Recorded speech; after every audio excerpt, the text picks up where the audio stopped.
Good people, good people. Your man, Cool McCain. I'm in the building. I stand before you, a little concerned. This ain't got nothing to do with pro wrestling, but a lot of teams that's supposed to win like this week did not win games. So that is what it is. I had to get it. I'm gonna push that to the side for the next hour, 20 minutes or so, right? I'm gonna breathe in, I'm gonna breathe out. Woosah. I'm gonna welcome the other half of the Monarchs. My man, the playmaker. Playmaker, what up? That's just And let's just go. Right? we're gonna dig into some things. You know what I'm saying? Shout out Real Wise Radio. You hear us live on there. Shout out 502 Angel Radio as well. And shout out to all of the fellow members of the Monarch Nation. That's what I'm gonna start calling y'all, the Monarch Nation. As we dig into things here this week, we start with TNMA. Of course, my man Daniel Barry's in the chat, repping for the homies. You know what I'm saying? Showing us some love. Appreciate that, Daniel Barry. He hits us with the hey. So, I mean, we're gonna start off right where we should. It's real simple. Victory Road. So TNA Victory Road was happening, but here's the truth, right? I'm gonna just keep it a buck because that's what we do around here. We had so much to do with WWE, some things with the AEW joint last week. We didn't even do a pre-show picks for this, right? We didn't even do picks. We didn't even really preview it like that. We just kind of talked about what happened, but that's okay. We're gonna get into what happened. So TNA Victory Road had a pre-show. Kushida defeated Leon Slater. It's not really much to say about that. So we had a tag team, an interesting tag team of Alexander Hammerstone and Jake something. They defeated Eric Young and Steve Macklin, who defeated Eric Young at the last pay-per-view. So they call themselves, well, I'm not going to say that. I'm just going to say their names because I don't know if that's for real or, sometimes people start throwing things in there. All right, so we're going to get to the main pay-per-view now. So it started off with a thud.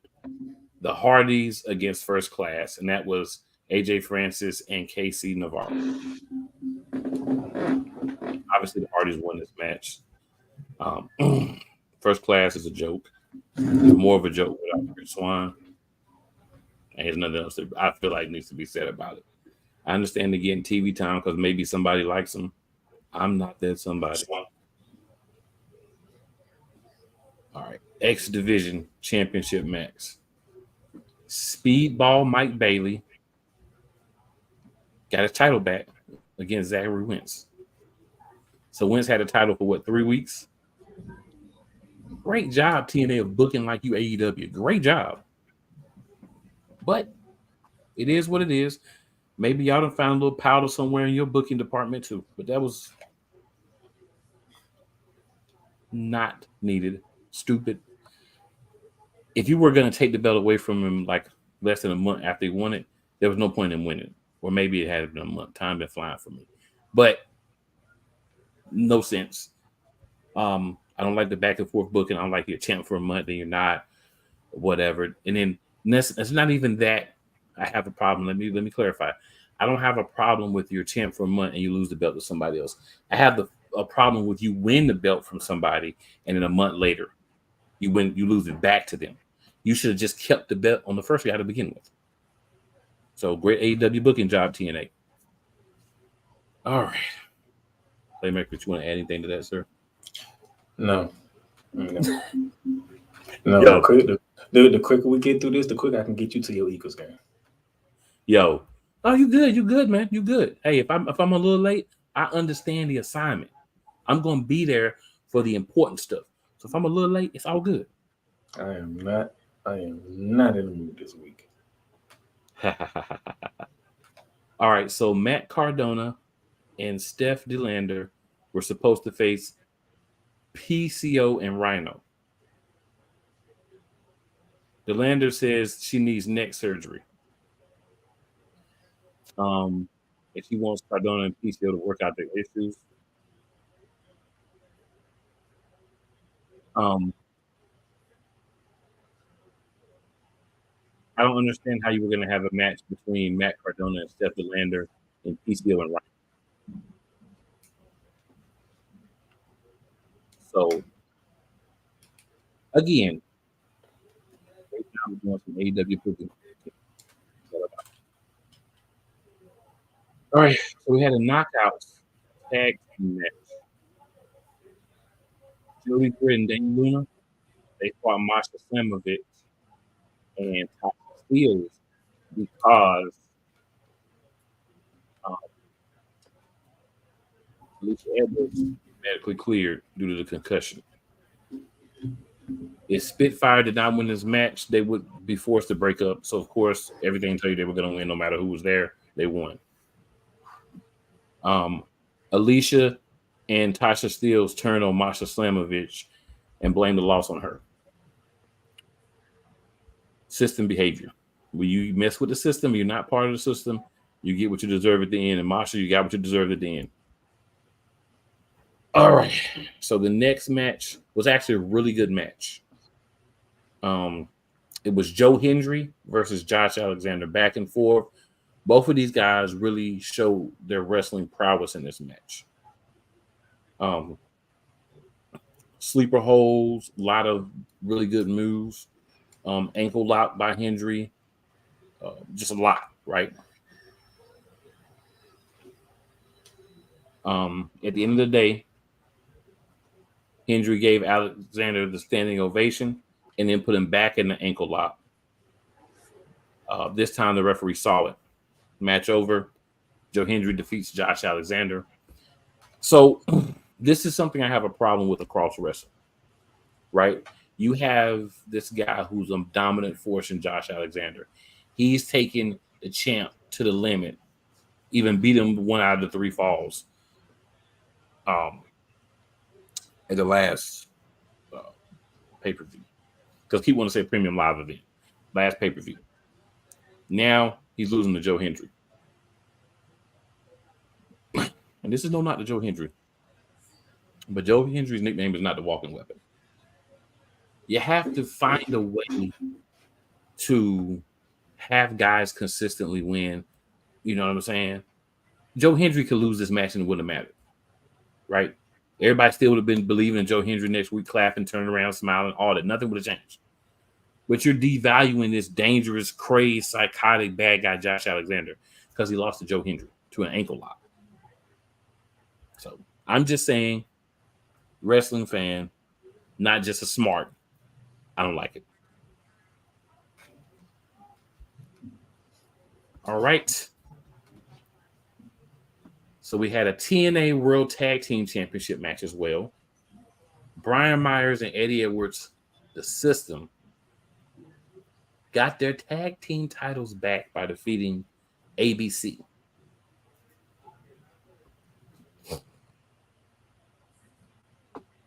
And it actually was pretty clean. Alicia gave a little distraction by grabbing Chris Bay's foot.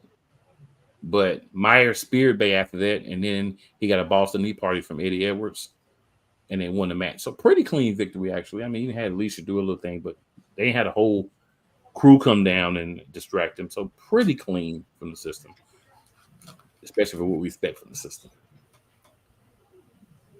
All right. Then we had Jordan Grace Knockouts Championship match. Wendy Chu.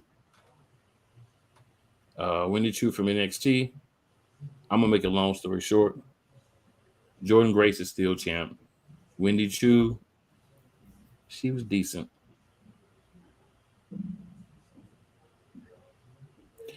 After the match, Rosemary speared Jordan Grace, and then Wendy Chu put the Juggernaut to sleep. So it took 2 women after the match was over to gain some retribution. Rosemary, you're sealing your fate. Just want to let you know.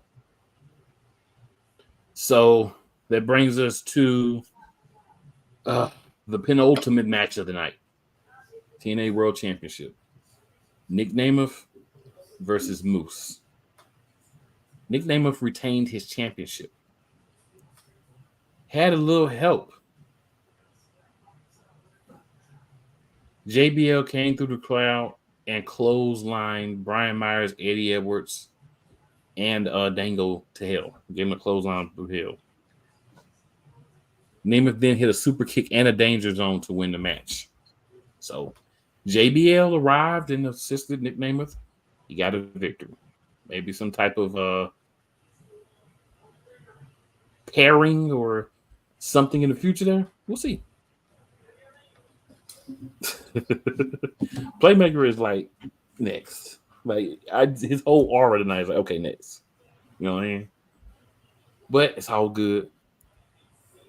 We know where Playmaker is going to shine at. We already know if you watched before. And if you haven't, you're going to find out today. Or like my man Luda would say, you're going to learn today. So. Yeah, like y'all love what I do. Yeah, like y'all love what I do because he's not in the best mood today, y'all. I ain't even going to start with him today. Y'all know I start with people on the regular. I ain't even going to start with him today. I'm going to go ahead and go to the commercial break, and I'm going to leave it be. Because I already know. I understand. I've been there a lot of times, especially on the college end. So, we're going to go ahead and have a commercial break. We're going to come back, and we're going to make some things happen. Let's go. Hey, Eagles fan. Join my man Cool McCain and a host of others as they break down every single game, every single week in an objective manner, and also from a fan's perspective as well. Remember, this cast feels just like you. Nobody likes you. And you don't care. Fly, Eagles, fly. Eagles Elite Podcast. Every Wednesday at 8:30 p.m. Eastern on YouTube and other podcast outlets.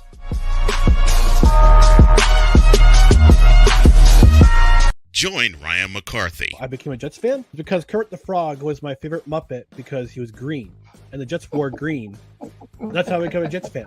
And Dustin Henry. ESPN is cashing all in on let's pay a few personalities and we'll just kind of fill in the gaps. As they walk you through all of the world of sports from their perspective. The Albany Empire, it's a literal circus. No credentials required. Where, Ryan, say the tag. Where you don't need a press pass to talk sports. Live every Tuesday at 8 p.m. Eastern, 7 p.m. Central on YouTube and where you can find podcasts. Oh, yes.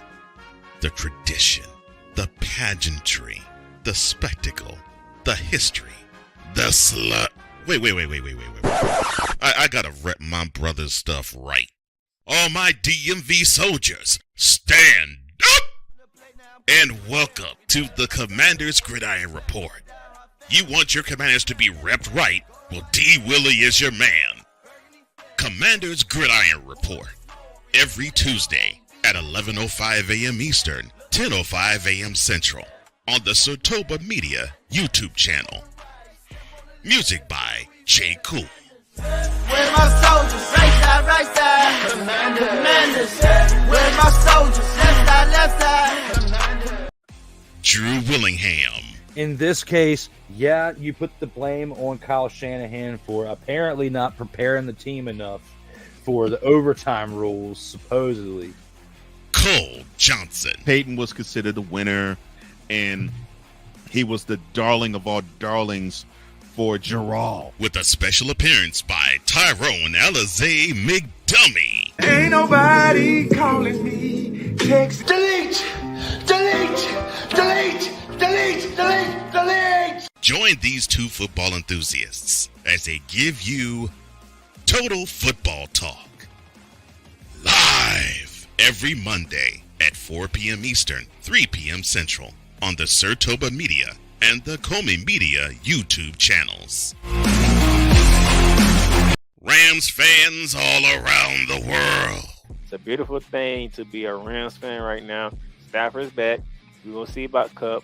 And running back Kerryon Williams. to return. Lend me your ears, or should I say lend Playmaker your ears, as he breaks down week by week everything in the Los Angeles Rams canon. Number 99, Aaron Donald. Can't wait for 2029 to come to know that you are going in the Hall of Fame, and it should be first ballot, no questions asked. Join the Playmaker as he breaks down everything Los Angeles Rams style in Ramily Talk on the Playmakers Blog Network YouTube channel and where you can find podcasts.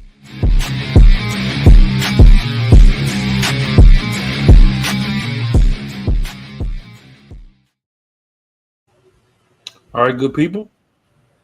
We are back in the building. It's time for us to switch gears and give y'all a little AEW talk this week. I want to say I don't really have anything really nice to say about AEW this week, and I'm really trying to be positive. I don't have anything really bad, but you know how some weeks it's like, all right, this amazing thing happened. It's more this week like, okay, we had a show. You know what I'm saying? The biggest thing, of course, we'll get to in a few minutes, but we did have a show. Nothing that was like out of the ordinary, nothing that would surprise you happened. All right. So let's get into this.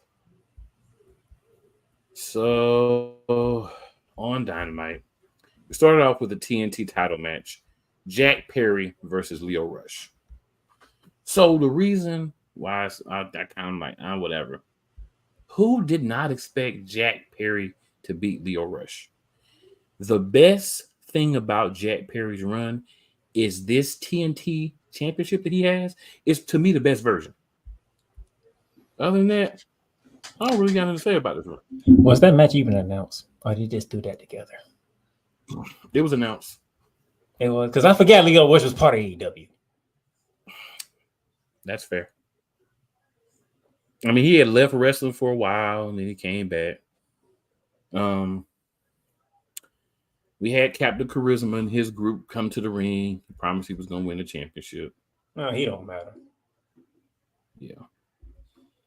Don Callis talked Will Ospreay into teaming up with Kyle Fletcher for the Casino Gauntlet match. Put a pin in that. That's very important. Right. I just wanted to throw it out there.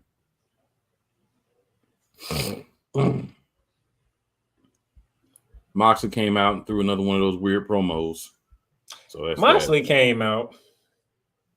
He finally got Darby's attention. Darby comes out. Darby says he lost all respect for him for what he did to Daniel Bryan, son.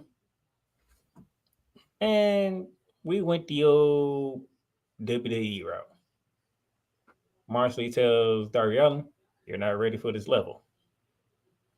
So what's going to happen is at Grandstand this coming week, or is it next week? I believe it's next week. I think it's the 25th. Yeah, I believe it's next week. Darby Allin's number one contender spot is on the line against John Moxley. And what is it the number one contender spot for, sir? Just to give the people everything. To face Daniel Bryan for the AEW championship. Just for those who may not know.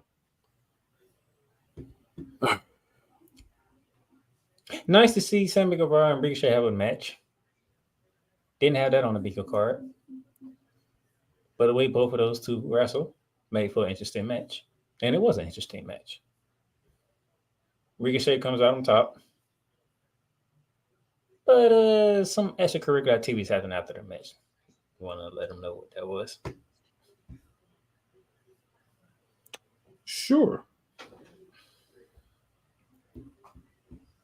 So, after the win, the Beast Mortos came out and basically destroyed Ricochet. Then Guevara, who's now the good guy again, drove Mortos away with a chair, and then he helped Ricochet to his feet and then let him do his thing to the crowd.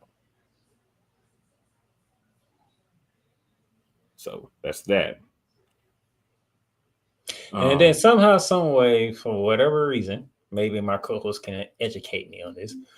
Marina Shafir started to choke out somebody for whatever reason. Reminder. Just because that's the thing they're going with. They're these raw group of rebels and they do whatever they want. And they're trying to make Marina Shafir look dangerous because she's never looked dangerous before. She should, but she never has. It was just weird. Just like, okay, well, what's the backstory to this? Yeah. She just at Moxley's bidding. Then Moxley was still looking for Darby Allin. We still don't know if he wants to fight him or if he wants to align with him as of yet, as far as the show goes. All right, then we had what I would call cake versus mega cakes. Mariah May, our women's champion. yes, versus. Step back for a second.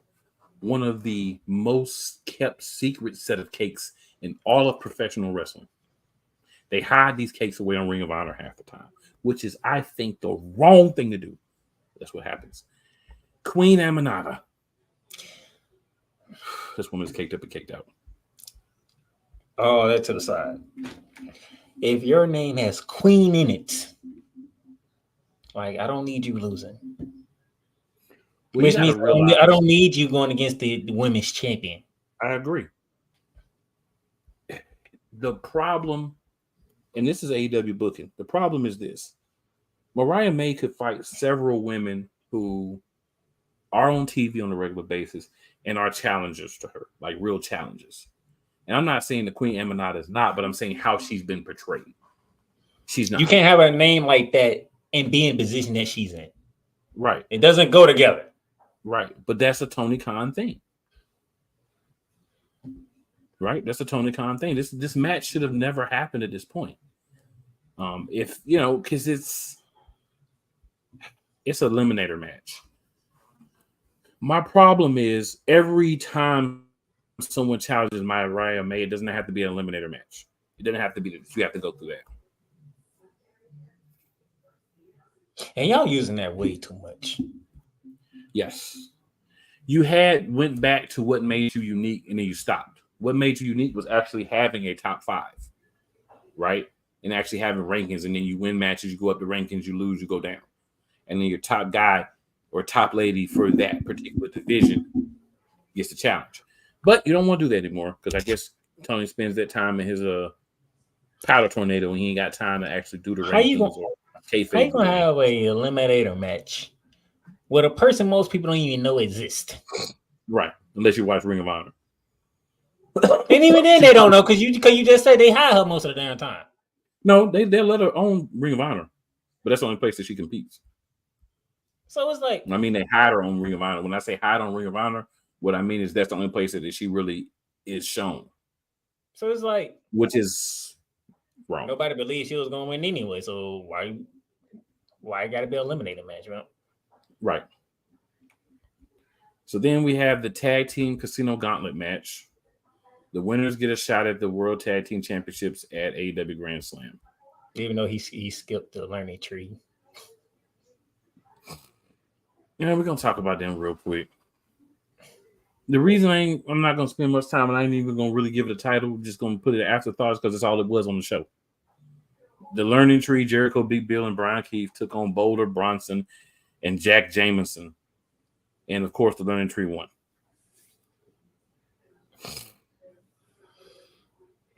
Here's my thing. We like to talk about long storytelling, especially when it comes to WWE.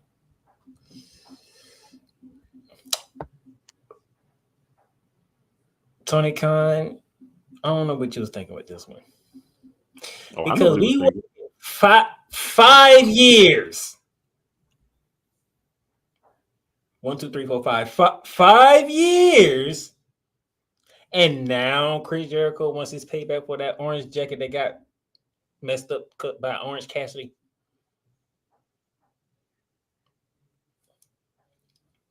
This happened when AEW was on a roll. This is when AEW was hot.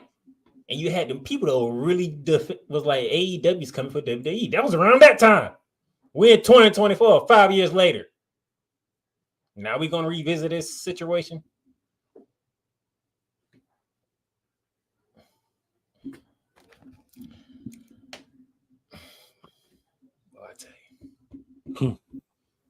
A whole 5 years.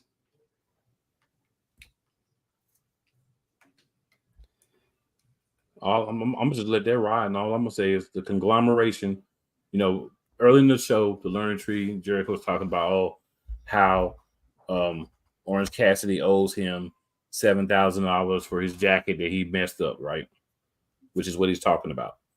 But the only part I'm gonna add is he got Jericho got his $7,000, but it was all in pennies. It was all in coins.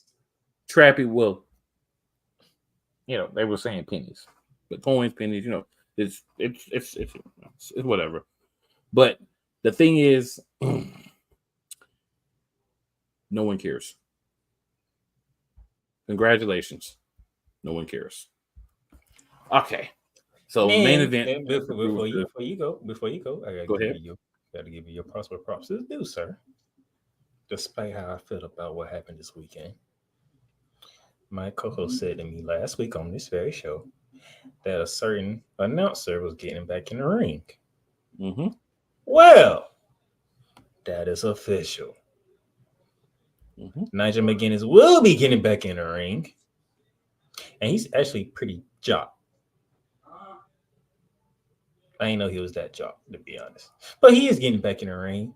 And it depends when, where, and if.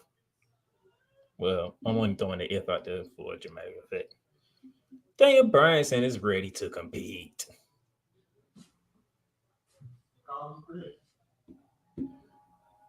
Thoughts on that, sir? Nigel McGuinness calling out the AEW champion. If you're coming back to wrestling, you want to make an impact. You can't make a bigger impact, pun intended, than going after the champ. I mean, he's been presented even the whole time that he was on commentary as a former wrestler. You know, they went through his accolades and everything. So they've set you up to basically slow burn you into saying, hey, we're going to introduce you to Nigel. We're going to let you see that he's a heel, right? By the stuff he says and everything.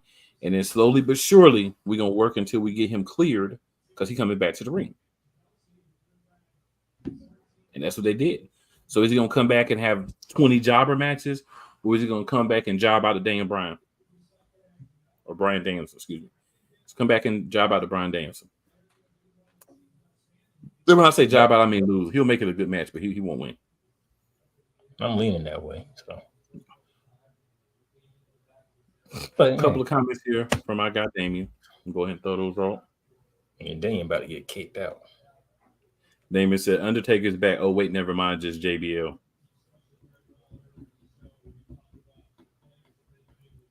Then he says, oh, they rambling all right. Damien. All right, Damien also says, if your name is Queen or Michelle, I'm going to go with just Queen. Yeah, you can if you want to. I'm not going to. Damien also says, the jacket crap reminds me of Jericho and Ambrose in WWE. You must have tuned in a little late, sir, but we're going to let it go.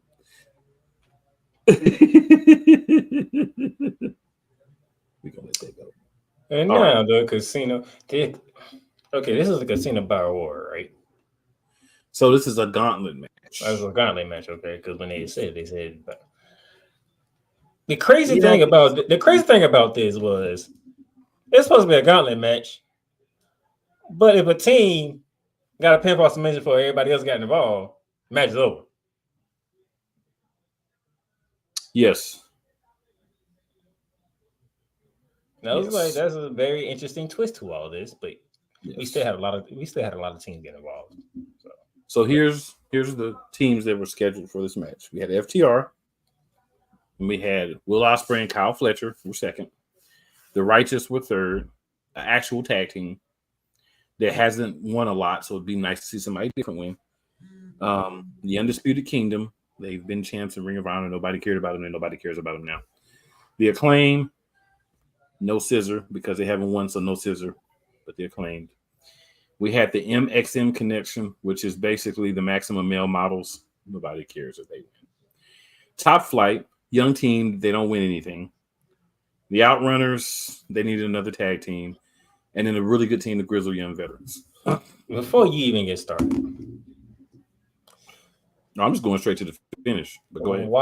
Why did y'all bring that stupid, atrocious, dignitary characters to AEW? Why you didn't leave it at WWE? Gosh, Tony thought he could squeeze some blood from the turnip. When I saw them, I almost turned the channel. I almost said, forget this main event. The fact that they got the same gimmick.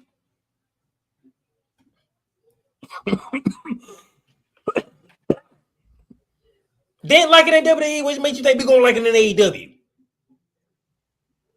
AEW. The powder tornado is what makes you think you don't like it. And consequently, to my co-host display what he said earlier, a fun fact was going into this match that Tony Schiavone was kind enough to throw out there. Well, Ospreay doesn't lose gauntlet matches.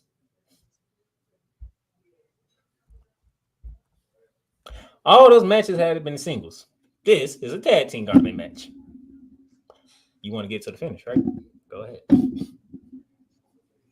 Yeah, I'm just going to go to the finish because other things did happen, but let's be honest. The finish is what's important. We've been 100% with it, right? The finish is what's important. The finish of this match was we got Will Ospreay, Kyle Fletcher,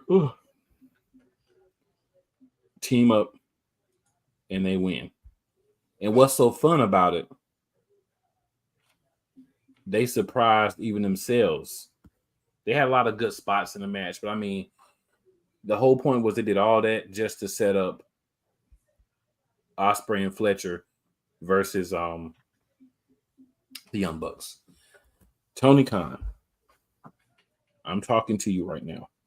Whoever is assisting you with booking, I'm talking to you as well. Please, for the love of all things holy, let Fletcher and Ospreay take these belts. Let them come out to the Aussie Open music. Let them take these belts off of these two dudes who don't show up. Oh, no, they show up. They don't bring it via satellite or anything. The Young Sucks, the acrobats. Oh, no. They show up. They show up in suits. They don't show up as wrestlers. And ties. They show up as EVPs. And get the belts on guys who don't show up. Yeah. I'm talking about the champions. They don't show up as champions. Yeah, no, that's why I got you. But I feel what you're saying. Yourself. Oh no, they show up. Oh, they don't show up as wrestlers. Very known. We want our tag team champions to show up as wrestlers. Roman Reigns didn't show up and act as a authority figure instead of showing up to wrestle when he did show up. This is worse than that. And that was bad to me because of how sporadic it was. But these dudes act like the tag team belts don't even exist and they're champs. Can somebody please step up and show they can challenge us? Why, if you defend the darn title, maybe you get a challenge.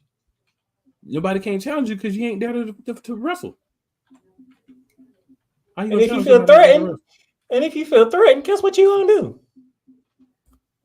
No, you don't deserve the title shot.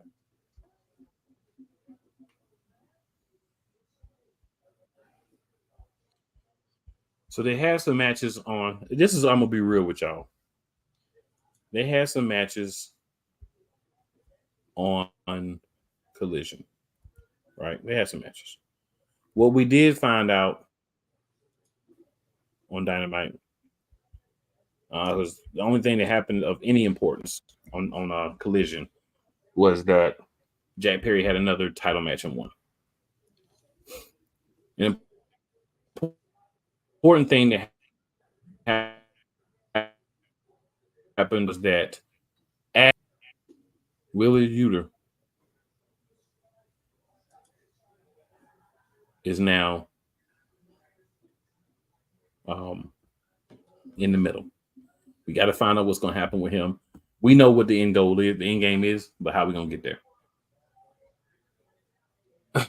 So we'll see how that plays out, how long they burn that, and it'll eventually happen. All right. Damien says, Dumb and Dumber, laugh out loud. He also says, hot take, Young Bucks lose the tag title with the help of Omega. Personally speaking, Damien, a hot take would be them continuing to have the tag team championships. That's a hot take for me. Not them losing. Just personally speaking, but real. That's just me. All right. We're going to hit another commercial break, y'all. And then we're going to get into the meat and taters of the evening. Y'all know what it is. Let's go. Get in the game at BetUS, America's favorite sportsbook. Over 50 sports, live betting, online casino, horse racing, esports, and more. Start now and enjoy easy deposits, fastest payouts, and the biggest bonuses. And for over 25 years, BetUS is a name you can trust. Mention TV 150 now and get up to 150% in bonuses. BetUS, we've got your game. Call or visit BetUS.com now. Poppy J. You got the option to cry for the government. You got the option to protest. You got the option to keep buying. But this is also an option. Wise El Jefe. We're the first tech geeks. We're the first gamers. We're the first everything. Everything. Like Gen X's, we are the ones. BS3 Network proudly presents the crew from the New York boroughs who never wants that smoke. Nah, they want that fire. Poppy J and Wise El Jefe. Fridays at 9 p.m. Eastern, 8 p.m. Central. Check your local listings for your viewing and listening pleasure. Whether it's the men's college game, The way that this season has been going, yeah, anything is possible. the women's college game, And how passionate Angel Reese was at that press conference, they got their mojo now. the WNBA, AJ Williams on Twitter 1 and 2, followed by Brittany Griner, Aaliyah Boston, Jackie Young. or the NBA. The Lakers had a 0.8 chance of winning. And then what happened in the fourth quarter? LeBron James by himself outdid the Clippers. You will get any and all of the information right at your fingertips or your earlobes. Join the Playmaker as he breaks down all things basketball in Shooting Lights Out on the Playmaker's blog, network, YouTube channel, and where you can find podcasts. Whether it's news, the largest egg producer finds bird flu in chickens at a Texas plant, weather, devastating tornadoes rip through the heart of the United States, inspiration, a breast cancer survivor completed the journey of chemotherapy, and now begins a future one of matrimony or sports. Michael Jordan is shown on a photo with Diddy. LeBron James has a video extolling the virtues of a Diddy party. This has been yet another Beating a Dead Horse presentation. We got you covered. BS3 Network proudly presents The Morning Shift with Cole Johnson. Live every weekday morning beginning April 29th at 8 a.m. Eastern, 7 a.m. Central. Everything Boston. I love you morons. New Kids from the Block, New Edition, dear whatever the law firm is. Sincerely, the U.S. Supreme Court. Ben Affleck, Matt Damon, go yourself again, Jason Whitlock.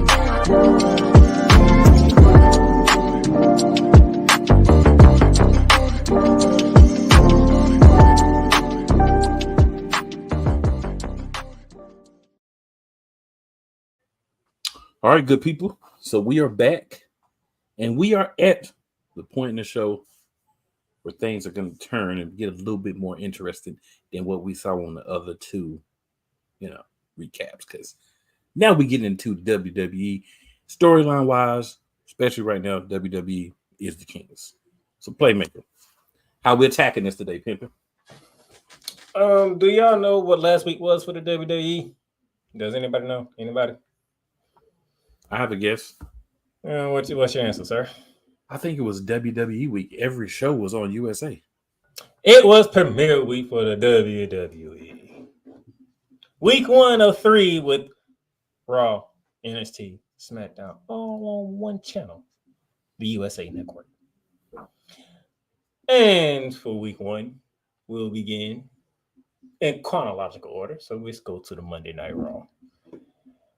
So Monday Night Raw, we get to, have some fun. And those of you who was jumping on George Tessitore the week before when his first time doing Monday Night Raw, how you feel about what he did last week? I enjoyed it, but I didn't jump on him. I told y'all to shut up and give the man time. Because I definitely enjoyed it. I enjoyed it. It was a different take, but you need different sometimes. We don't need another Michael Cole. He on Smackdown. And he felt the and he brought the energy last week. In Calgary, Alberta, Canada. When you're doing a show with Corey Graves, you better bring the energy. Oh, where you don't, it ain't coming. So that's another story. Yeah. So we kicked it off. And WWE week, they like to kick things off. When they have premiere weeks, they like to kick it off with the hot stuff first. So we kicked it off with an 8-person street fight match. The Wyatt Six against, okay, this is the one time I'm actually going to say y'all name, the American Made. American Made. So those who don't know, Chad Gable, the Creed brother. Everything Boston. I love. My bad, y'all. Little technical difficulty. That might have been perfect for how I felt when I said it. Chad Gable, Creed brothers, Knivey out against Nikki Cross, Joe Gacy, Dexter Loomis, and Eric Rowan, with Uncle Howdy sitting ringside like he's Bray Wyatt. I liked it. Destruction to begin Monday Night Raw, which is a good thing in this case. Because when you have a street fight, we need to see destruction. Not just the usual tables and chairs. We got to see tables, chairs, kendo sticks. Even the barricades got broken up and used. And a lot of violence. Oh, and fire extinguishers too. Yep. What a way to kick it off. And then you was waiting for the moment. Okay, but when you gonna make your move? We know you're coming. We know you're coming. But he waited for a good. Let me say that match was pretty. We'll call it 30 minutes, 35 minutes. So he rated to about the 28, 20. About 2 minutes left in the match before he made a move. Like I was about to say, about 28 minutes before he decided to finally get in and get involved. So you got to see a lot of stuff before Uncle Howdy decided to get involved. And of course, the Wyatt Six won this match. Of course. Now those of you who are confused on the spelling of the Wyatt Six and didn't catch how they spelled it on Raw, it's the word sick with the number 6 behind it. So it's actually spelled SICK number 6 behind it. That's how we kicked off Monday Night Raw. That was a good way to do it. That was a very excellent way to do it. Very excellent way to do it. Loved it. Then Finn Balor decides to come out. Finally wants to confront Damian Priest. Say what he had to say. Say, hey, you forgot about the numbers game of the Judgment Day. Damian Priest said, I wrote the playbook. And just stole Finn Balor before the rest of the crew got in, before they was getting stolen, before Finn Balor finally got to the leg, which you're supposed to do when you find somebody bigger than you, grab the leg, and then the Judgment Day started jumping him. Our injured mommy tries to make the save. She gave a couple of shots to Liv Morgan, and then she did whoop on Stupid Dom for a bit before they got that injured leg came into play by Liv Morgan, and it was that from there. And you want to talk about putting things together, right? Like how WWE does. I don't know if y'all caught it, but I'm pretty sure my co-host caught it. I don't remember what Prim Live event was, but they recreated Edge and Beth Phoenix again with Damian Priest and Rhea Ripley. Yes, they did. With the Judgment Day, ironically, involved both times. Yes. I don't know if y'all caught that. I just don't remember what Prim Live event it was, but I don't either. But they recreated that on Monday Night Raw. I do remember Damian Priest covers Rhea Ripley. The one before Hell in a Cell, when he had the match as the Demon that was worthless because the Demon got beat down. But digression. Yeah. So yeah. So that was the last we got to see of the 12 Twins on that night. That was the end of it for that. But there was one important thing that happened. Jey Uso comes to make the save, though. Yeet. Judgment Day wants all about their business. Come back, we're talking to the LWO. Why are we talking to the LWO? Because Dragon Lee has a match with Stupid Dom. While they're being interviewed in the back by Jackie Redmond, guess who shows up? That's right, the Judgment Day. Rey Mysterio challenged Finn Balor to a match. Finn Balor says, "You made a mistake. I'll see you in the ring." All right. We just got two more. We just got another match out of nowhere, but we're not gonna complain. This is what we should have seen from the Judgment Day week 1, when they jumped Rhea and Damian Priest. We should have seen this version week 1. But hey, we're not complaining. More matches, the better, right? Especially for a premiere show. More matches, the better. Then, in honor of my co-host who's been so kind to me today because he know what type of weekend I had, I'm gonna let him talk about his favorite part of Monday Night Raw because he got to see what he wanted to see. So, we had a tag team match. There were 2 tag teams, but we only really need to focus on one. Well, I don't really need to focus on one. The double caramel cakes. For the WWE Women's Championship Tag Team titles. Then successfully defended their championships against Alba Fire and Isadora. And I will say this. Alba Fire, not quite the same level, but she does have some cakeage. And I'm here to appreciate all the cakeage. I do want to give a congratulations to Joe Tessitore and Wade Barry for calling them by the actual tag team name. Yes. I told you what happened. I told you. They ain't put it on the screen. They still said Alba Fire. I know, but I'm saying, I told you why they're now verbally losing it because they just got the patent. So I think it'll take time to get everything straight to actually put it there, but they can call them that now. I'm glad they finally called them by their real tag team name. Thank you. So before we go any further, I'm going to stop and acknowledge Yolanda real quick. Yolanda, she's talking about Joe Tessitore. She says, I thought he did good. He was very knowledgeable, definitely. Damien, as we're already proven wrong, says that match was the only interesting thing of Raw. I don't know what Raw you were watching. Maybe we have different expectations. But I saw lots of things I liked. Now, back to the double caramel cakes and their entrance and just their aura, right? Because it's one thing.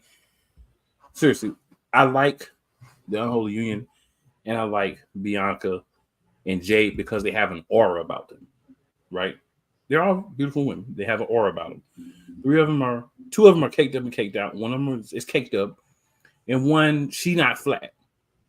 She still got a couple more crunches to do, a couple more squats, but she not flat. And that's his little dog. The Alba Fire, she is caked up. She's not caked out, but she's caked up. So I see Jay getting better. She was in the ring. She was in the ring a lot more than normally. Yes, I see Jay getting better. I see her progressing.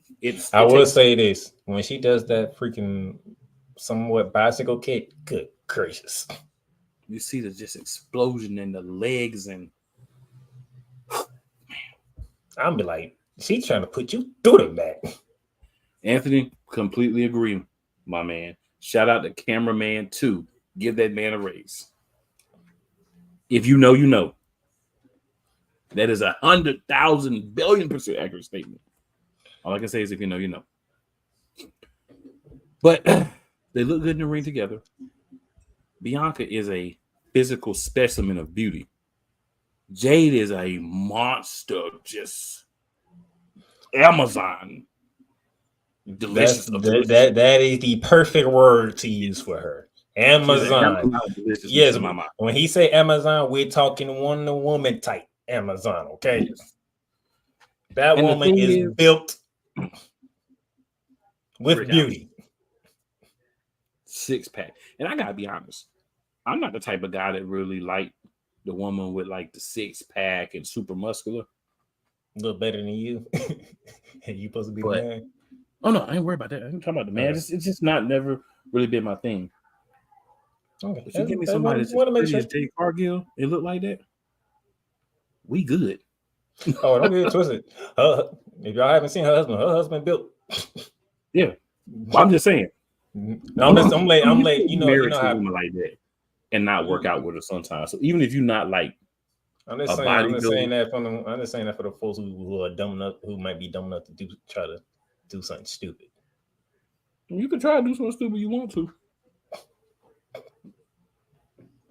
Jay gonna take care of yourself, and they ain't gonna make her husband ain't gonna have to do nothing but watch and smile. But that's the Unholy Union didn't make it a good match, and that's kind of what I feel like you want in these things. You don't want to have it where it's like, oh, Jade and Bianca just dominate everybody. You want them to win, have a long winning streak, but to be challenged for because that's how you build the rest of the team. See, the thing that WWE has always done with the women's division is they'll have you wrestle, you win a couple of matches, right? And then like Kaden Carter and Katana Chance, they win about 5 or 6 matches, and then they pretty much just basically got squashed. When you do that, you take away the value from their whole run. Yeah, that and then that other tag team match he was talking about, the team that squashed them out is part of that match. Yeah. But what you want to do is it's okay to be beat, right? It's okay to lose the championship. We all gonna lose the championship if you're a champion one day, right? In any sport, you're never gonna just continually be the champion. But it's how you lose. And WWE on the tag team side, men's and women's, needs to do a better job of how they take the belts off a team. And that's just the beginning of the tag team talk for WWE. A lot of tag teams that took place in Premier Week. But before we get to that, there was a special Hall of Famer that showed up for Monday Night Raw. I believe they say he's the best there is, the best there was, and the best there ever will be. Bret the Hitman Hart came out to Monday Night Raw.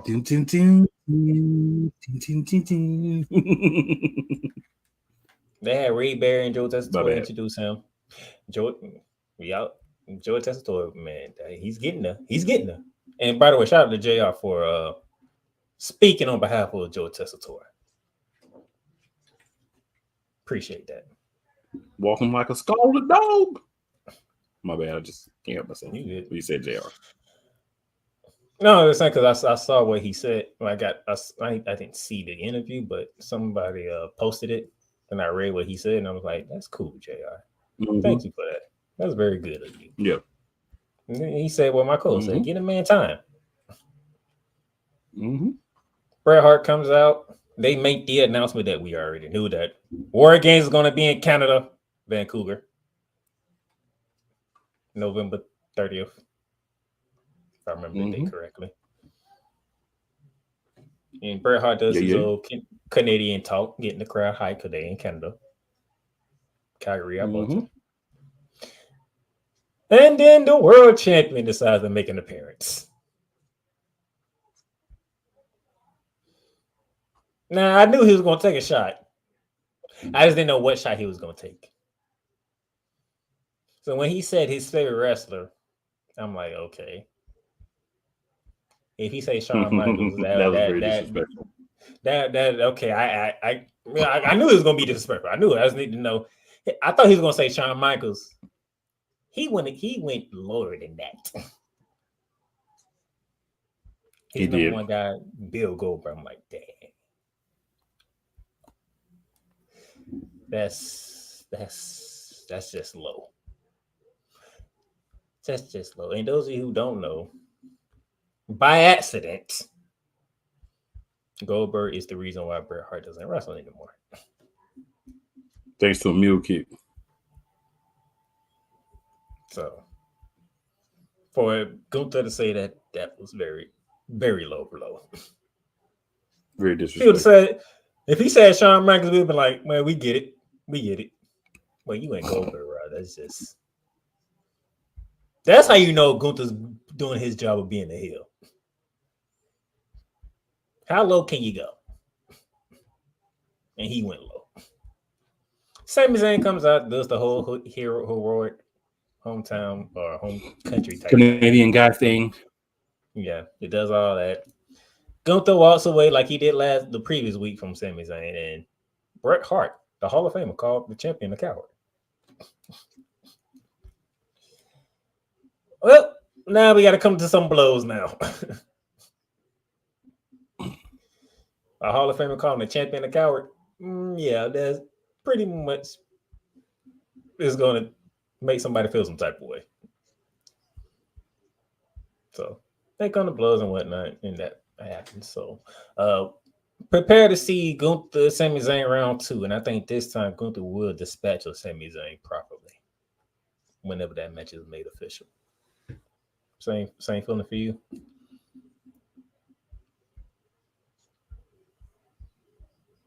That would be a yes. Now, Drew McIntyre. Drew McIntyre comes to the ring. Talks about what he did last week. Pretty much we understood why he did it. So he spent a little minute on that. He spent because he knew everybody knew why he did it. We was like, good job. Because we need to finish this the proper way. But before we got to that point, it looked like he was coming for Wade Barrett, sir. How did you feel when he did that? So there's been rumors for a while that Wade Barrett is returning to the ring. I think this proves that is going to happen. I think it's a great idea to have Drew McIntyre kind of get his ire up a little bit. Something will happen. Drew will do something crazy. He'll try to stop him, and Drew will start trying to get at him. And that's a great way to bring Wade Barrett back as a actual wrestler. He's learned a lot on the announce table as far as talking. So I think that was the best part about it. Him coming back, starting NXT, SmackDown, now Raw, and learning to talk, like how to talk and how to develop that part of his character. Because the best thing Wade Barrett ever did as a wrestler was, I'm afraid I got some bodies, right? Him actually cutting promos in the ring, real promo, was not good. And in fact, Drew McIntyre used that too in his promo. Yes. Before he got to it, Adam Pearce interrupts. I talked to CM Punk. And CM Punk is not done. He's not done with you. And what me and my co-host and everybody else in our group predicted came to fruition. Yep. So my sister, Bad Blood, down in the ATL, round 3, CM Punk, Drew McIntyre, Hell in a Cell.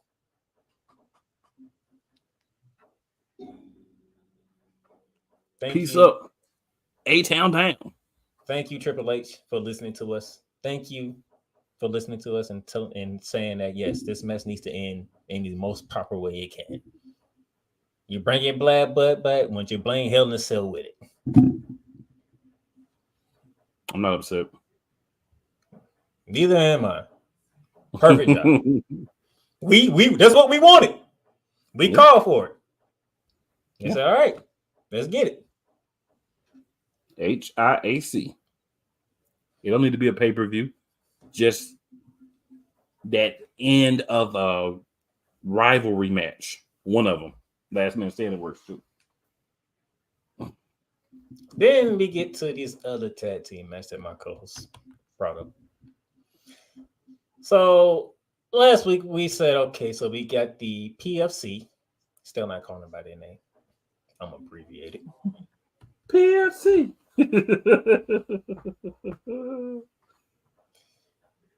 Going against Zelina Vega, a lot of Valkyria, and a mystery partner. Mm-hmm. Funny thing is, I said last week, it's probably gonna be somebody from NXT. Consequently, the last time we saw this person was on NXT because she was doing her stint down in NXT the last time we was able to pay attention to her. I just want to say that this is gaslighting of us all. Playmaker is gaslighting us all. Okay. Did I not say that? Playmaker is gaslighting us all. But this is what I will say.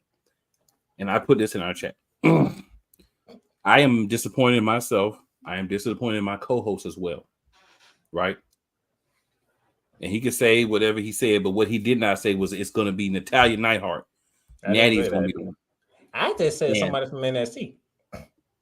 She is not listed as an NXT wrestler. So he is gaslighting y'all by trying to spin. I did not gaslight y'all. I said somebody from NXT, and she spent majority of her time from the past year down in NXT.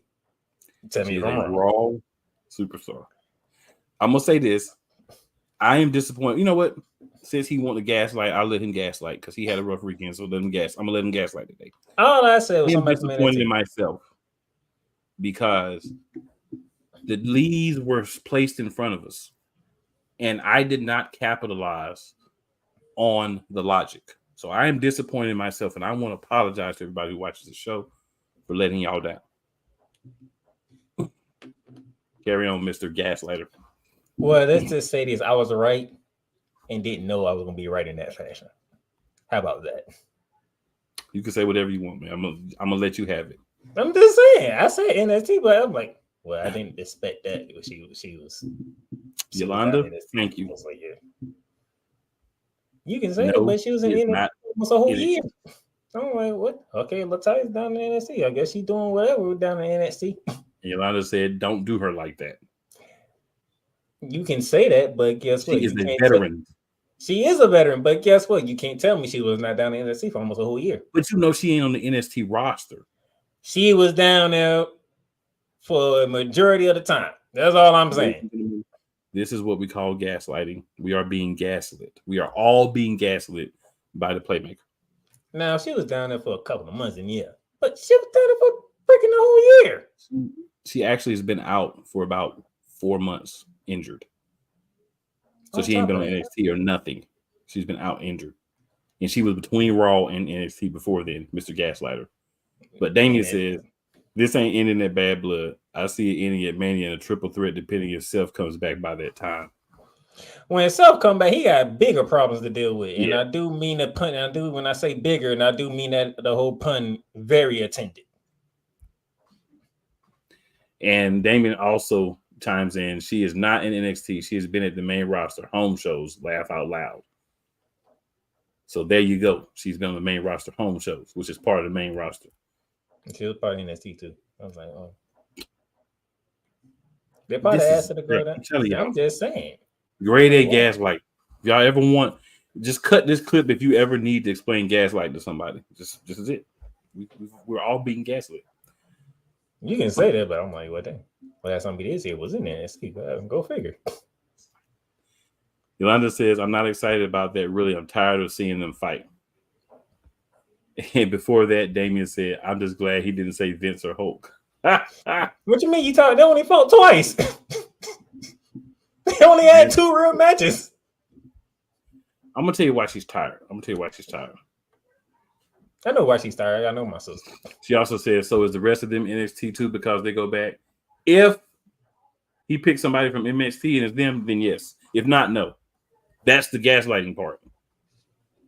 I'll answer the question for you.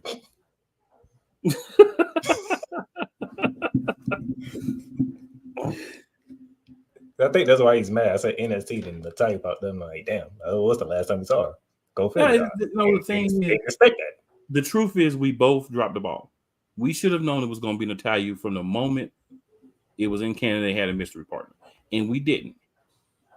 But since you want to gaslight everybody, now I'm gonna let you be Mr. Gaslight.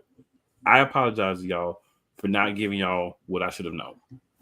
I humbly apologize, and I will attempt to be better. You can't see all of them. That was too. I can't even allow myself to get a break for that one, or nobody else. So if so, I would be another member of the Gaslight crew, and I don't want to. You missed one. Go figure. It happens. Yeah, but I just want to apologize because that was an easy one. Like when I saw her come out, I was like, no, not even when I saw her come out. It was Calgary too, so yeah, I was like, Calgary, Alberta, Canada. We ain't seen her in a minute. The Heart Foundation. She always the sticking her Heart nose in Dungeon. business. So I was disappointed. But yeah, I thought it was Trish or Victoria. I thought I it was wasn't Io thinking- Sky. I wasn't thinking Trish. I thought it was Io Sky. So let me tell you, I was way off. So I don't know why you think Io Sky. Io Sky trying to get a tag team title. That's what she's trying to get. But I thought that Whatchamacallit was going to be out because I almost fell out. I thought you were going to be there.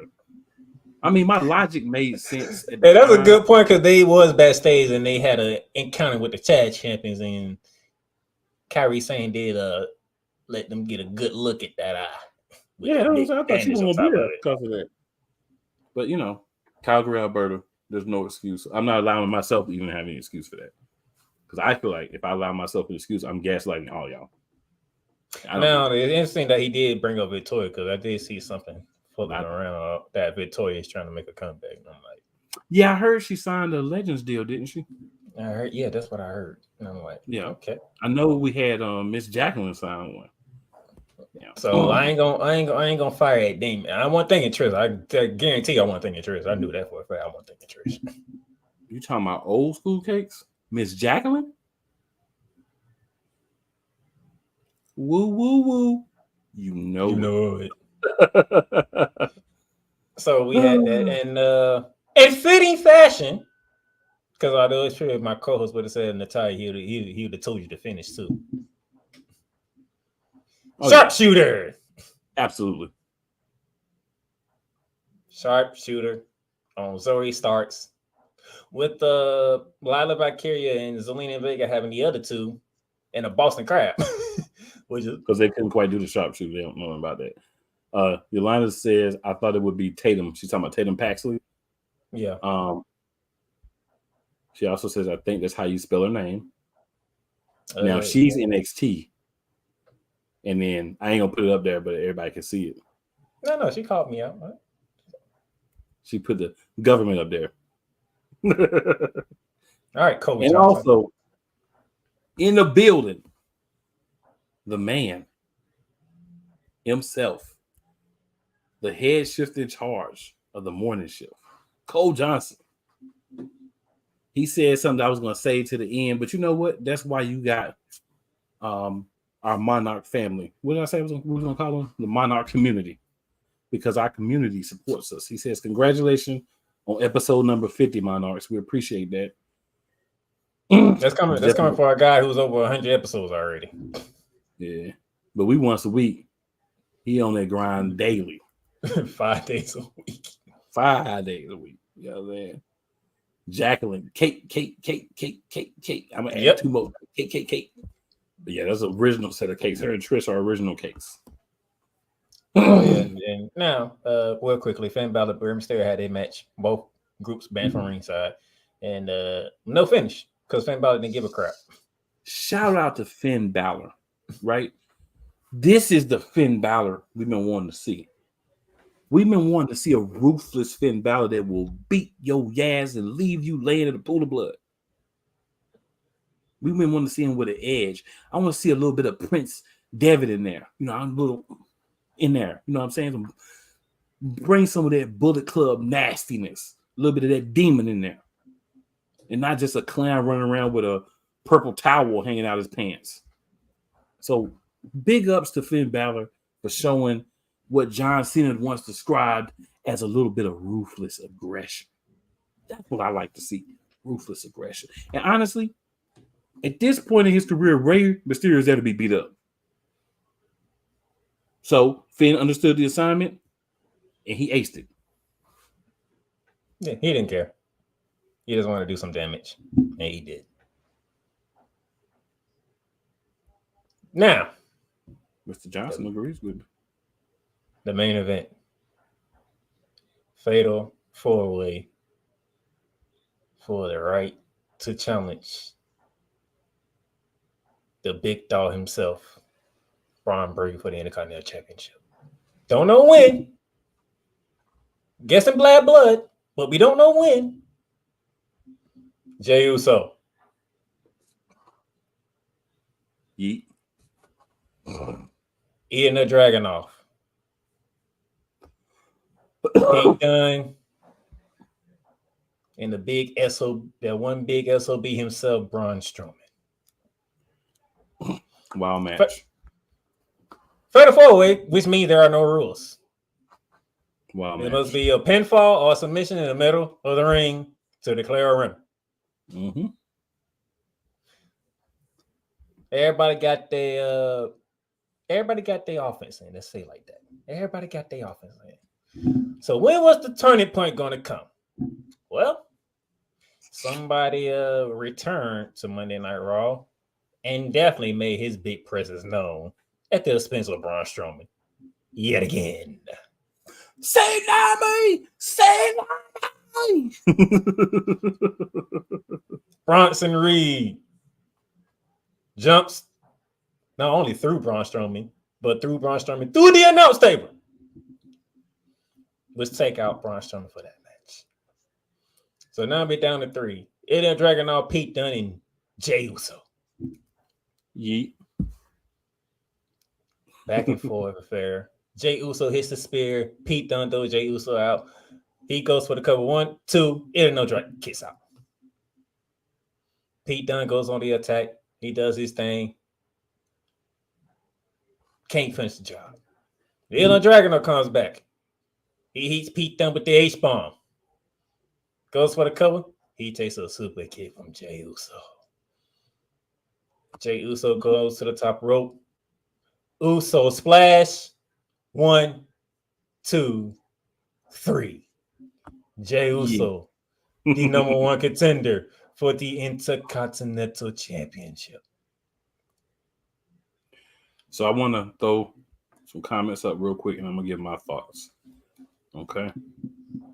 So Mr. Cole says, I'm hoping they allow Finn to be the Bullet Club era version of himself. It looked uncomfortable with him as a sidekick. Thank you. I agree. Says, I like Ray, but kudos to giving Finn proper heat by injuring Ray. Absolutely. He says, I hate what they're about to do to Jay. And they say, unless they are disappointed with Braun Breaker being the IC champ, I have a hard time seeing the title change in hands this soon. All right. He also says, see me. So here's what I think.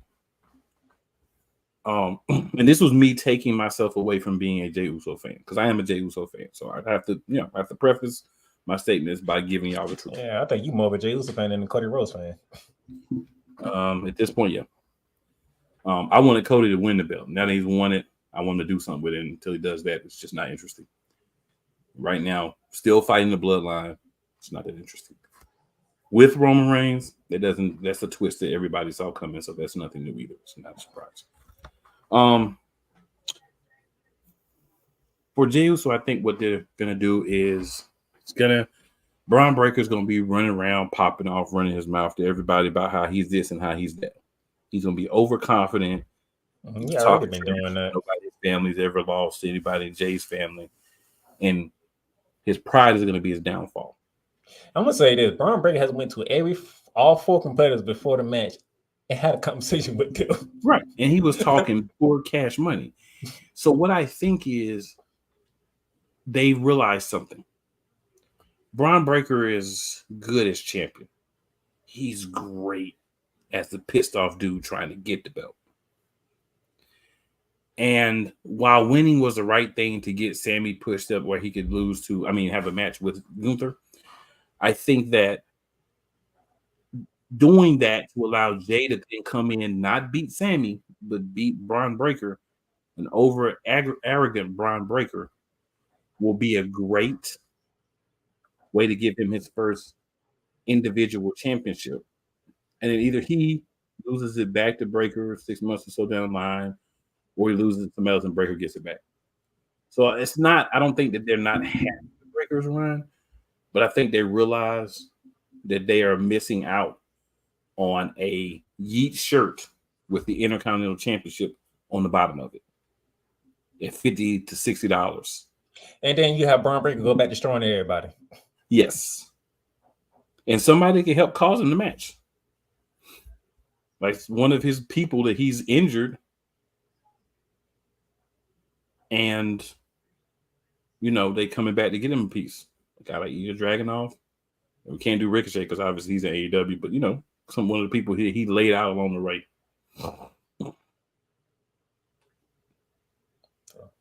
I can see that. I'm not necessarily saying disinterest, Cole. So Cole says for those listening on the radio, so you're saying that Braun is suffering the heel version of seeing a good character with the title, possible disinterest. Not necessarily disinterest, but he's not as hot as Jay. He's not as hot as Jay, and I don't think most people see him as a heel anyway. Right. So this is what I'm saying, Cole. Reason being, Jey Uso outside the Terror Twins is the draw of Raw. It's time to do something with him title-wise. Exactly. And you can take it off Braun. Braun's still young. He's still learning, so he can be outmaneuvered mentally, right? And then he goes through his terrorization of everyone trying to get the belt back. And then at some point, there's a man I would love to see him face for a chance to win there and kind of title down the road. And we just said something about him earlier. Bronson Reed. Because Bronson Reed was supposed to be in that tournament. Bronson Reed and Braun Breaker, take my money. You know what I'm saying? Because Bronson Reed was supposed to be in that tournament. Yeah. Braun Strowman took his spot because he wasn't medically clear all of a sudden, which was kind of strange that Braun Strowman, who the one who took the tsunami, was medically clear before Bronson Reed was. Monster. I'll run it. But yeah. Let that go, CO. He's a monster. But it's still ironic though how that all went down. It is ironic. So he came back, he took out the person that took his spot. Mm-hmm. So yeah. I like where we're going in here. Now, NXT. I'm gonna be real quick with NXT. But NXT started off hot too. Oh my gosh. They brought the Street Profits back to NXT for the first time in 5 years. Nice to hear the crowd get back into singing the Street Profits song, loved it. Going against Nathan and the tag champs. Nathan Frazier and Axiom. Here's the thing. I do believe for the first time since this faction has been created, the Bloodline made an appearance on NXT. They didn't make an appearance. And they really didn't make an appearance. They made an impact. Yeah, Jacob Fatu and then the other two guys is really what the Gorillas of Destiny. Even though that's not what WWE used for them, but I'm going to use it. I mean, they're not really doing much with them. Tama Tonga, they're doing a little bit. Tonga Loa just looks like I could do what he's doing. He did take one of their heads off the NXT though. Good gracious! Finally, he took something off somebody. That was a hell of a clothesline. Good gracious, that was a clothesline. They took out the Street Profits and the NXT Tag Champions. They did. And who was leading the charge? Jacob Fatu. 1. Them dudes are shredded. Them dudes are really shredded. I don't know why they ain't using them properly. Them dudes are shredded. Them dudes. Ooh, I don't know why, but they won't. Them dudes, I see why they call the Gorillas of Destiny. Yeah. If you let them go out and be the GOD and stop this other nonsense, I think it's coming. It's coming because to be honest, Solo Sikoa could have the more dangerous bloodline than Roman Reigns. He should have the most dangerous bloodline, and he should add one more member. For a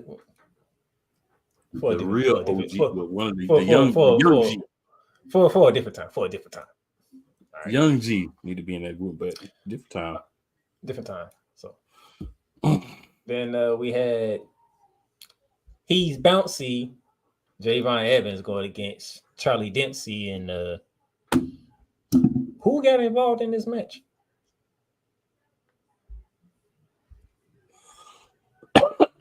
Trying to remember what happened with that one.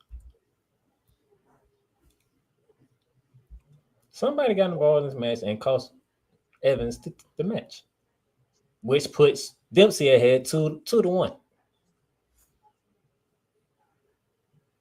Didn't see that coming. I can't remember who did involved. I'm gonna have to look it up real quick. Go ahead, I'll look it up. I can't remember for some reason. And Rich Hollins is on his path of destruction of Chase U. He destroyed Andre Chase on Tuesday in front of Athena, who couldn't do nothing about it. Just yell.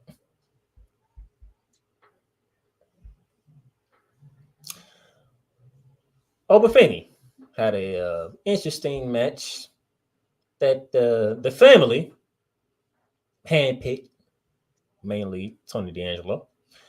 And who did he pick? Tavian Heights. Tavian Heights, yes. I wouldn't remember their name. Tavian Heights got involved, and Dempsey now holds a 2-1 edge over Javon Evans. Obafemi had a mystery opponent.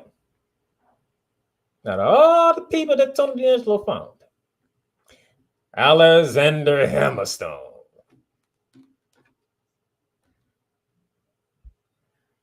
Big muscle guy versus big muscle guy. Unfortunately, the big muscle guy from TNA was no match for the North American champion. So the ease in which Obafemi powerbombed him was like, okay, that's crazy. Here's my take. When we get Obafemi finished with the NXT North American Championship, he needs to go right into the NXT Championship picture. So my boy, who is going to get his shot at the next pay-per-view, need to hurry up and get his title back and try to hold on to it for a little bit before Obafemi comes take it. Oh, yeah. Whoop that trick. Whoop that trick. Whoop that trick. Whoop that trick. Trick Woods won the last man standing match to become the number one contender for the NXT Championship against Ethan Page. Yep. So, and Sol Ruka lost to Jordan Grace. But I'm surprised. But something that happened on TNA happened on NXT too. That you spoke of earlier, sir. Throw it out there, big dog. I'm gonna let you read it because it was so fitting when you said. I'm like, I wanted to say it ain't the only time that happened.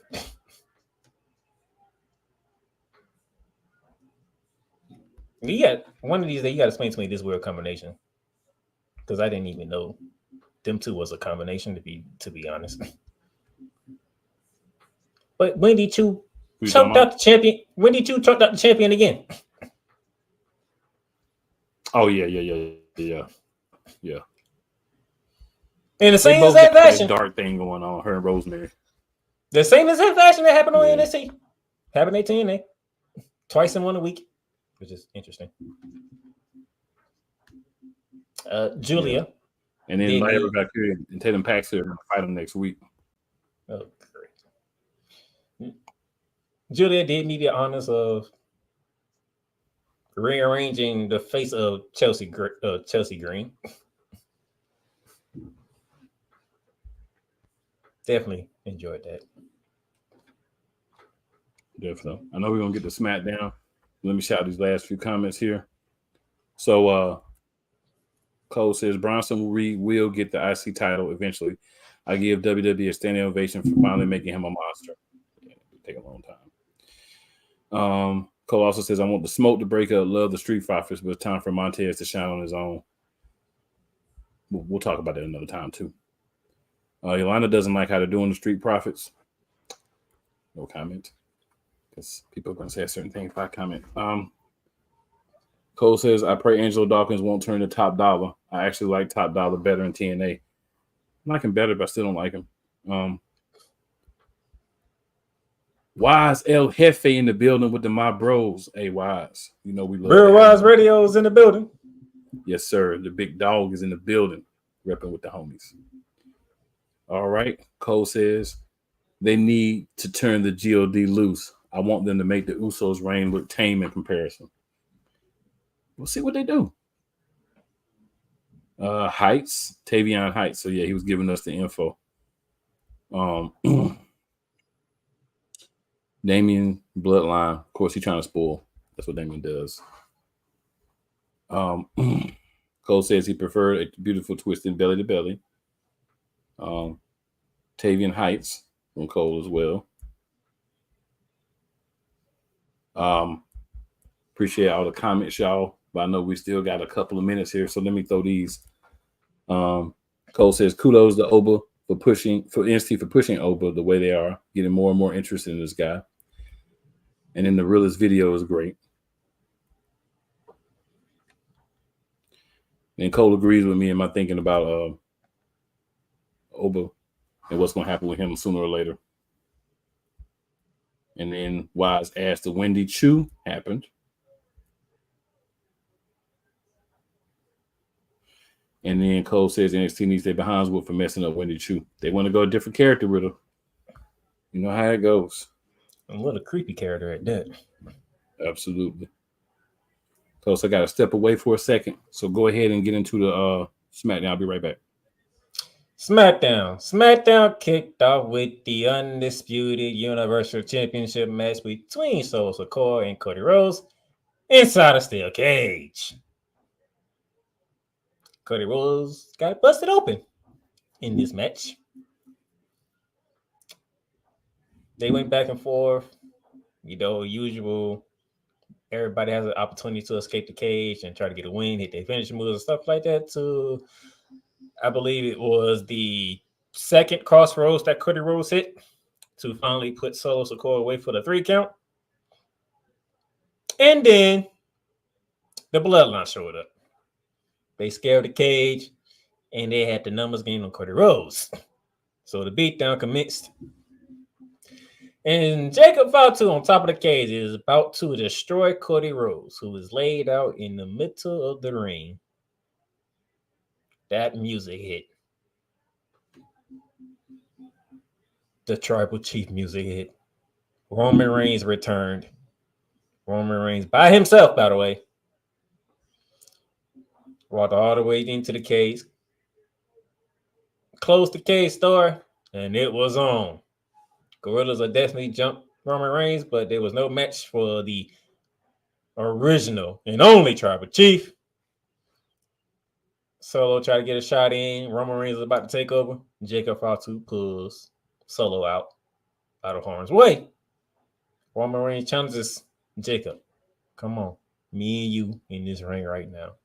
Jacob Fatu, who doesn't say no to challenges, steps into the ring, ready to go at it with Roman Reigns. But Solo Sikoa takes his personal enforcer out the ring. Not today. This is not happening. And you left standing there with the Gorillas of Destiny laid out in the ring. with Cody Rhodes and Roman Reigns standing, and they look at each other with a disdain look that's like they haven't forgot what they put each other through. So we had that happen. We go on through the show, and it's out there that Solo Sikoa has thrown a challenge out there, but we don't know if the challenge is out already. But the challenge is thrown out there, and Nick Aldis is going to see what that challenge is. So with that being said, we move on. We get to we have Karen Owens and a mystery partner against A-Town Down Under. We don't know who the mystery partner is.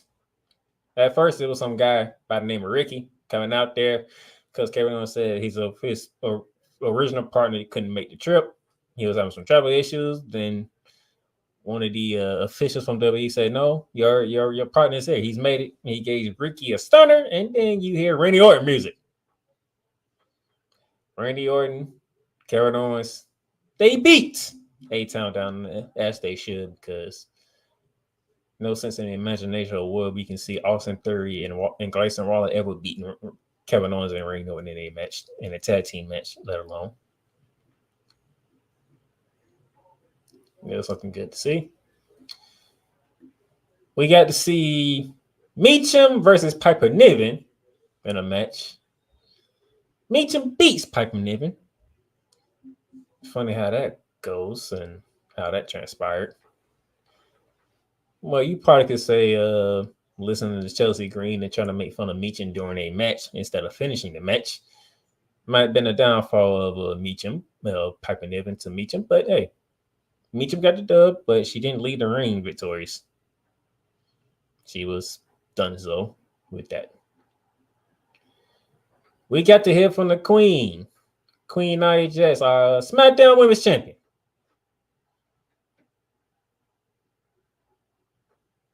She was talking, doing her usual talk, letting the whole SmackDown Women's division know that this is her division and she's the ruler of it. Bayley comes out. She wants her rematch and comes out and says, "The only reason you beat me because you had Tiffany come out there to help you." Tiffany comes out. She said, "This is so pathetic of you, you peasant." Bayley throws the word peasant back at her. "Since I'm a peasant, this peasant beat you when we was in the ring." And Tiffany throws out there, "The only reason why you beat me because Nia Jax got involved," which is actually true. Which is actually true because Tiffany did have the butt slide for the dub, but Nia Jax was on the apron distracting the ref.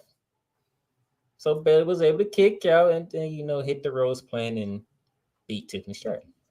So Tiffany has a point, even though they making it seem like you shouldn't say that. Find a lie. Find the lie. Find the lie. Tiffany had a beat. But nevertheless, Queen Nia, turned it around. And it's like, we could beat you. We could just beat you up right now. It's two of us and one of you. And then Cool's favorite chocolate cake showed up. What? I just see glow and bounce, and I'm like, But yeah, Naomi showed up. Naomi shows up. She's like, no. Y'all not gonna have no 2-on-1 advantages on my girl Bayley. Okay, Nia just throws a challenge out there. Her and Tiffany versus Bayley and Naomi. And if they should win, whoever got the pinfall will face Nia Jax for the SmackDown Women's title. Like, come on now, you're not going to not agree to that match, right? Simply enough, we beat up Tiffany Stratton. One of us get the pin, we get to face Nia Jax. But Nia Jax do another. How do I want to put this? Another caveat in there. If Nia Jax and Tiffany wins, whoever loses is permanently off of SmackDown. So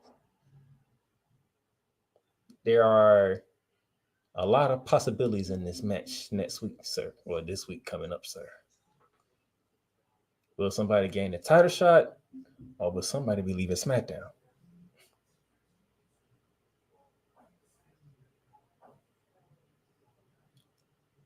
True.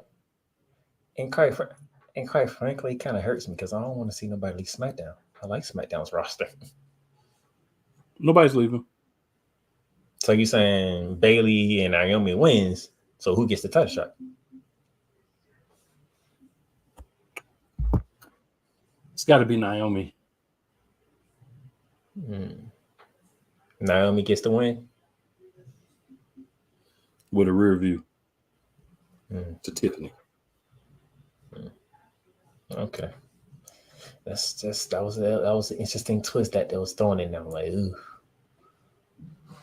very interesting twist, but I like it. Andrade versus Carmelo Hayes, round 5. We are at 2-2 apiece. Andrade won the first 2. Carmelo Hayes won the next 2. This is the rubber match. Nothing was on the line for this match, by the way. It just who gets the 3-2 lead in this rivalry. Back and forth, as usually, between these two gentlemen. And Andrade gets the dub. He's up 3-2. Andrade thought he just won a match. A simple match. I beat you 3 times. But your boy decided to come out. The United States champion, L.A. Knight, comes out. Yeah. He said, you know what? I just talked to Nick Aldis, and by you winning, Andrade, next week, right here on SmackDown, you go one-on-one with the United States champion for the United States Championship. Okay. So I won a match against a rival because I just want to win for a rival. But no, at the end of it, I earned the title match. I kind of like that one. Kind of like how they did that. It's kind of interesting. Let the two let's fight for the heck of it because y'all two been fighting for it. And then the winner gets a little secret prize nobody ain't know about. I'm with it. So this Friday, LA Knight will be defending the United States title against Andrade. And if he wins next week, y'all get a yeah.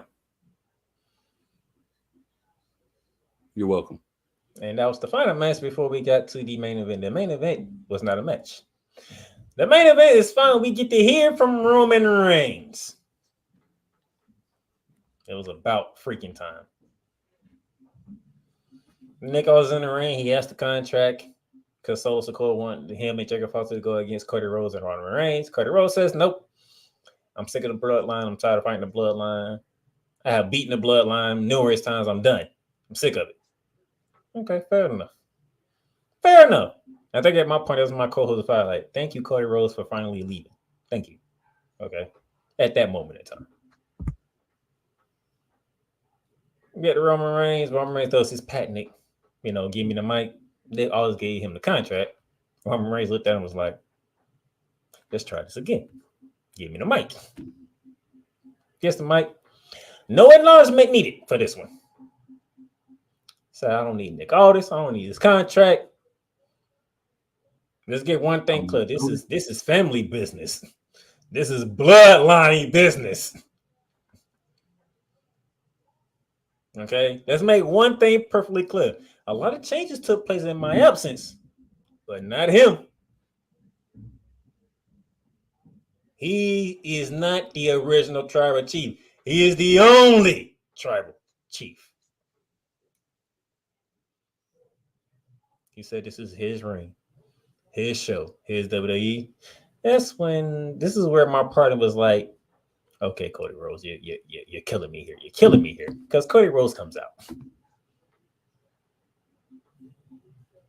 Anything you want to say? Because I know you probably cussed Cody Rhodes out at that moment in time. So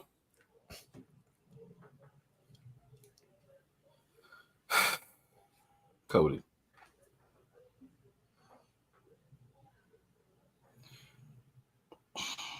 You can't come out and say that with what you've done, bro. Now, if you came out and did what most people thought you would do, you could say that. I already knew it was going to happen when you won. I just wanted you to finish the story. Okay. You can't come out and talk about SmackDown is yours.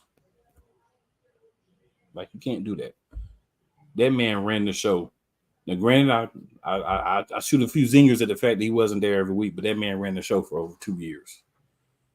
You about 4 months in, and people are already getting tired of you kissing babies and shaking hands and coming out of your suits most weeks. So let's not get too caught up in the fact that you got to win with like 30 people's help, my boy.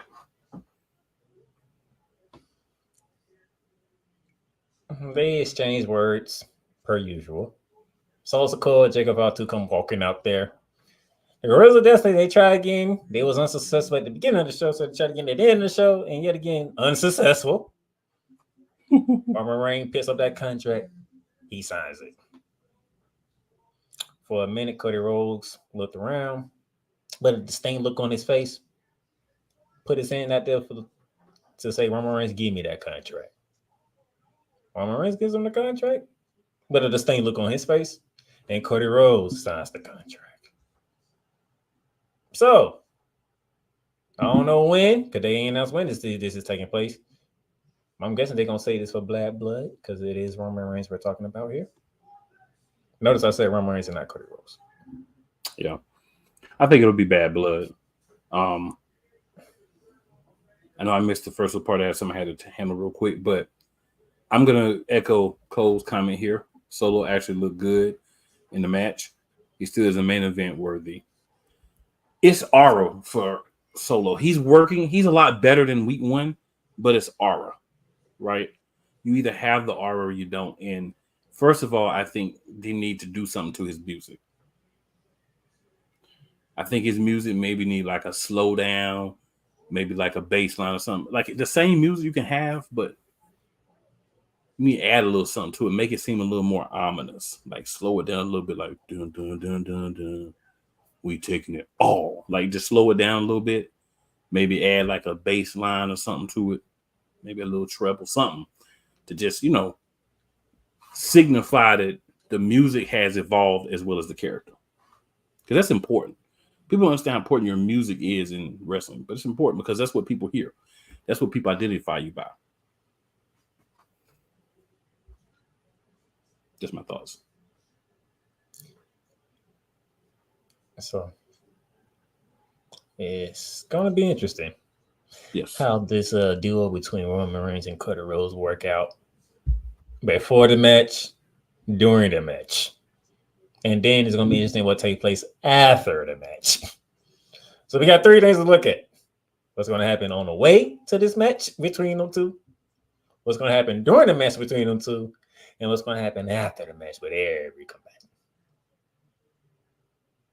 Yeah. And by the way, y'all, just throw a little something else out there. Raw is going to 2 hours. Finally.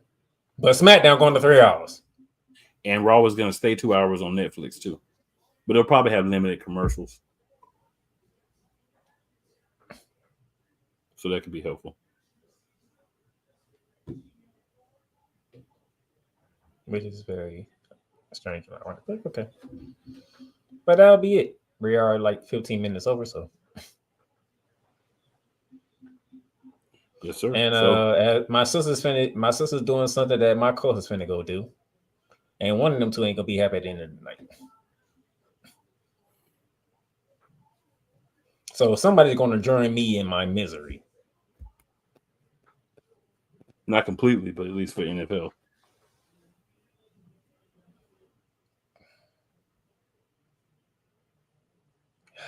I shouldn't have said that. I apologize. I said I wasn't going to do that tonight.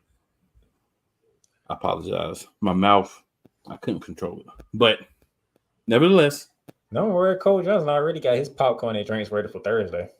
Oh, yeah, he does. Ilana said she's about to go watch her Birds lose. After yesterday, I don't even know. Cole also agrees Naomi gets the title shot and gets squashed by Nia when they do battle. And look, that's it, y'all. So 2 things, real simple. Number 1, make sure you tell 4 people who you think are your friends. They may or may not be. and for people who may not be fond of you. Because just because they don't like you doesn't mean they won't like us. Have them come watch, share, all that good stuff. And as always, it is never where you start, my good people. It is where you finish. And since we over, we're not even going to waste your time with the outro.